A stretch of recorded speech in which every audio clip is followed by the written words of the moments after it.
Acap kali Perdana Menteri Datuk Seri Anwar Ibrahim dan timbalannya Datuk Seri Ahmad Zahid Hamidi semasa ucapan kedua-dua mereka di mana-mana program menekankan berhubung isu rasuah dan integriti dalam pentadbiran kerajaan.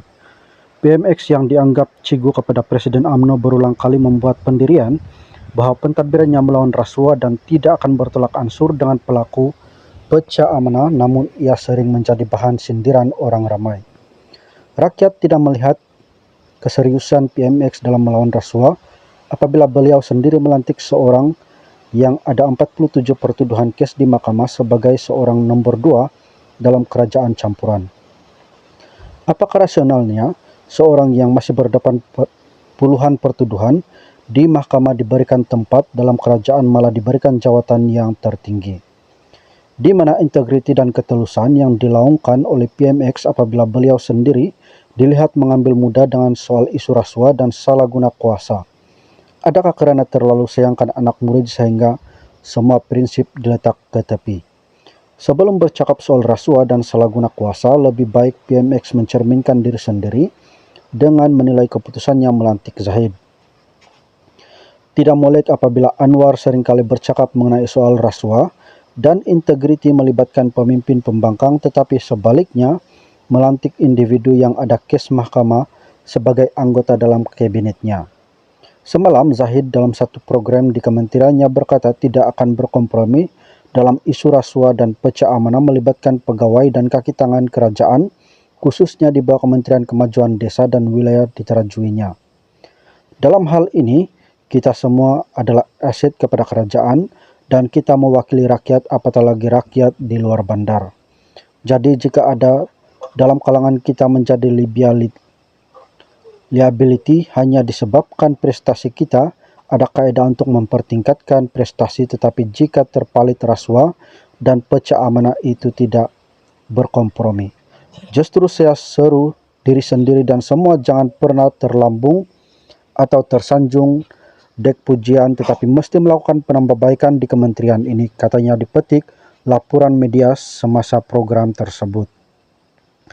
Kenyataan tersebut dilihat agak kontra dengan apa yang berlaku apabila Anwar boleh berkompromi dengan Zahid yang sedang berdepan kes mahkamah dengan melantiknya menjadi timbalan Perdana Menteri TPM.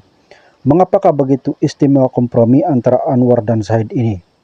Jika Anwar benar-benar seorang berintegriti, mengapa beliau tidak meminta Zahid melepaskan jawatannya sehingga selesai kes mahkamah dihadapinya? Bukannya apa, sejak Zahid dapat menjadi timbalan Perdana Menteri, rakyat melihat paspornya sudah dikembalikan secara kekal dan terbaru memohon untuk membuang 47 kes pertuduhan dihadapinya di mahkamah. Nampaknya keistimewaan jawatan tersebut seakan juga memberi ruang kepadanya untuk melepaskan diri daripada pertuduhan yang sedang dihadapi. Apakah sebenarnya yang sedang berlaku dalam kerajaan campuran ini? Kes dihadapi Zahid ini merupakan isu kepentingan awam dan rakyat mahu mengetahui sama ada beliau bersalah atau tidak.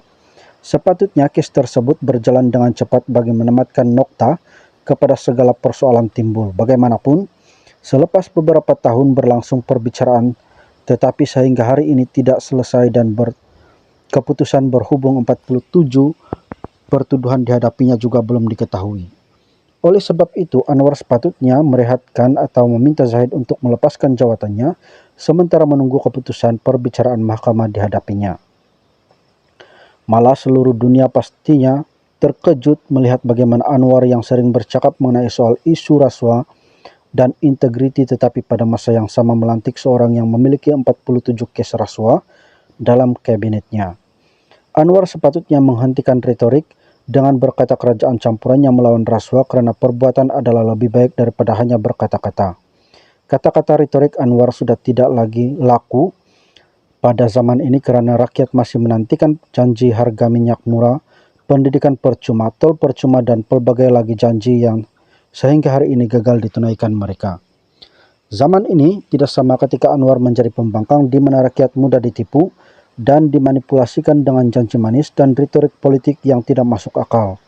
Zaman ini rakyat mahu melihat satu tindakan. Tindakan itu adalah dengan menunaikan semua janji yang mereka buat setahun sebelum ini.